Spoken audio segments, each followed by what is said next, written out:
church stands at the end of the lane, on the edge of the field where they grow the grain.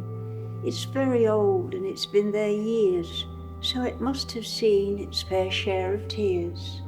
It must also have seen when people smiled at a wedding or the christening of a child. It gives sanctuary to those who are hopelessly lost and those who have sinned and must pay the cost. All are welcome through the door, the famous, the rich, and those who are poor. It doesn't criticize, judge, or blame, but treats each person exactly the same. When I walk through the door, my cares disappear, and I have a strange feeling that heaven is near. And I see the years go hurrying by, with time passing quickly in the blink of an eye. Hundreds of footsteps must have walked down this aisle, some with a tear, some with a smile. But our church brings comfort to all who come here, and so it will do for many a year, our church.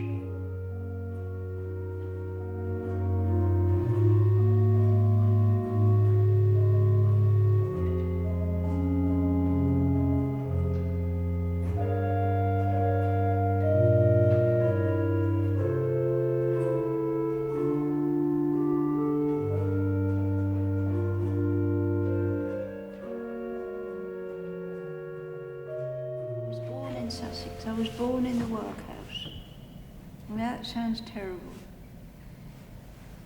But they wouldn't let pregnant women go down to the south coast because the Germans were bombing the south coast. I was born in 1943. And they opened a wing in the workhouse as a maternity ward for the local women. And my father didn't go to fight. He was in the police force and he worked in the Secret Service. He never said anything about it, but there's all sorts of tales that have come down over the years. My mother went into labour, no one was about, so she started to walk to the warehouse. They found my father and he went and picked her up. I was born at 4 o'clock in the afternoon and my mother went home at 8 o'clock the next morning. She was 39 when I was born. Lived there for a long time. Then I met this fella, very foolishly. And I got married in a Catholic church. I didn't care very much for it, but after about 3 years, he went one way, I went the other way. I'm legally separated. Whether he's still alive or not, I don't know. He may be alive, he may be dead. I hope he's been happy as I've been. How I came to come to Livermere. My parents worked for the Caravan Club when they retired from their jobs, and they pulled the caravan up to Suffolk one day, and my mother liked Suffolk, and she said, I think we'll come here. So they bought a little place in Brandon, and they moved up here, left me in Sussex. Then I lost my job, I lost the grazing for my horses, so I came to Suffolk. From Brandon we moved into Fornham St Martin, and it was a 3-bedroom bungalow, and nearly a quarter of an acre. And I didn't want all that just for me. And I used to buy potatoes. I had a little business, and I used to buy sacks of potatoes from Street Farm. And I saw the for sale sign outside Birdscroft. That's how I came to Livermere. And as to my faith, well, I don't really know. I can't explain it, but everybody says the same thing. You walk in this church and all your cares disappear. Then Tony came and said, had I ever been, I can't remember now, I said no. I said, but I'm too old now. I said, I'm 79, I'm far too old. No, he said, you're not. And that was how it came to be, and how I love this church. A terrible depression one day, and I couldn't put up with living anymore, and I came down here. It sort of kicked me in the guts, I suppose, and told me to get on with life. So the church saved my life. That's my life story. When did you start writing poetry? Oh, not quite recently. About 4 years ago, I suppose. There was a thing on the television. Olivia Colman, the actress, was giving a request for money for the children in the Middle East. And at the end of her request, she said, "Children don't start wars." And that sparked off the first poem called Why. Now, Why has been in the parish magazine. And it also, I've got it at home framed, because there's a chap in the village who paints. And he painted a picture of the tragedies in the Ukraine. And it's an amazing painting. You look through this broken glass to burning buildings and devastation outside. They had a art exhibition at the Stanton, and he asked me if he could have my poem to go with his painting that he called Why. And it caused quite a sensation, but by the time that all happened, I'd already written Our Church. Would you recite Why for us? Why? Yes.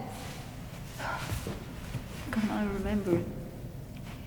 I sit in a room of smiling faces, and yet there is war in so many places. Places where children see their friends die, then crawl in the shadows for a place to cry. They walk on the rubble of what was their house, where nothing is stirring, not even a mouse. They search through the wreckage for something to eat, a favourite toy or shoes for their feet. Stuff what they can in an old canvas case, then run very fast from this horrible place. Out in the desert, the sand's burning hot, but to stay in the town, they would surely be shot. And then with the dark, it starts to rain, but the bombing begins all over again. Why? Thank you. Well, this is St Peter's Church, Great Livermere, and this has been on the site of Christian worship for at least 1500 years. What we can see is probably the earliest is 13th century. It's always been thatched as a nave. The chancel might have been a bit earlier, we don't know. It's gone through many different sort of iterations over the years. It once had a little pepper pot on the top, but that blew off. And Humphrey Repton, when he was talking about the park, was very keen that it should have been put into a spire, but that never happened because they couldn't have the money. And then at the end of the 19th century, the top of the tower blew off again, and what we've currently got on the top now is what was put on in about 1914, and it was paid for by a fishing expedition on the mere, where people would charge to fish in the mere, and the money all went to the building of the church. But unfortunately, they forgot to tell the fishermen that there weren't any fish in the mere at the time. We love the church. As Moira's poem says, it's a place where people come for solace. Our visitors book is always full of people who've left their memories and left their prayers, and it seems to be a place of peace for those who come to church and for those whose faith is a little different, who feel they can't become part of a Christian fellowship as such, but just need the peace of this place to keep them going. And, well, 11 years ago I stood on this very spot and I said, there's something about being on the edge of a desert that brings people's spiritual lives to life. And as a rendered church, rendered with the sand of the Brecks, this is one of those churches on the edge of the Brecks where people, I think, feel a deeper spirituality than they might do elsewhere.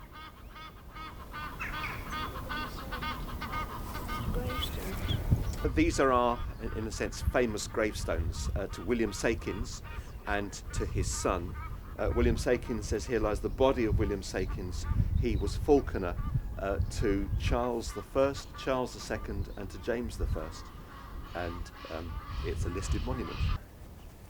So one of our famous village residents in the past was M.R. James, Montague Rhodes James, who finished up as Provost of Eton College and had an illustrious career as a historian and archaeologist and as the inventor of the English ghost story. And he spent his childhood here. His father was the rector here. And some of his ghost stories are set in the village using the names of people in the village, which was quite spooky for them at the time, I suspect. And he told this ghost story, one every year, on Christmas Eve to his students in his study at Eton and at King's, where he was before. And the last one he set was actually in the park here, where he talks about looking through a gate, through the wall, and seeing something going across the mere, which he's not too sure about. And it's very, very emotive. He talks about hearing the bell at Ampton and the bell at Livermere as well. And they're sort of psychological thrillers, really. They send a tingle up the spine, and you finish reading the story thinking, ooh, gosh, that might have happened here. But we don't know. And we've got a memorial inside the church to him and all that he did.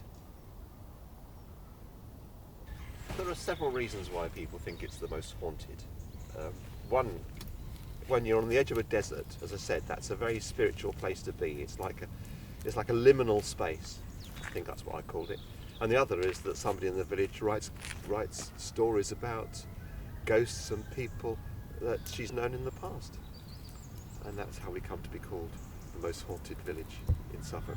No. So this is the old rectory. This is where the Reverend Henry James lived and where he brought up his son M.R. James. And it's changed hands several times since. I think Livermere has 3 old rectories, certainly 2. And so for a tiny village, it's over-rectored, if you like.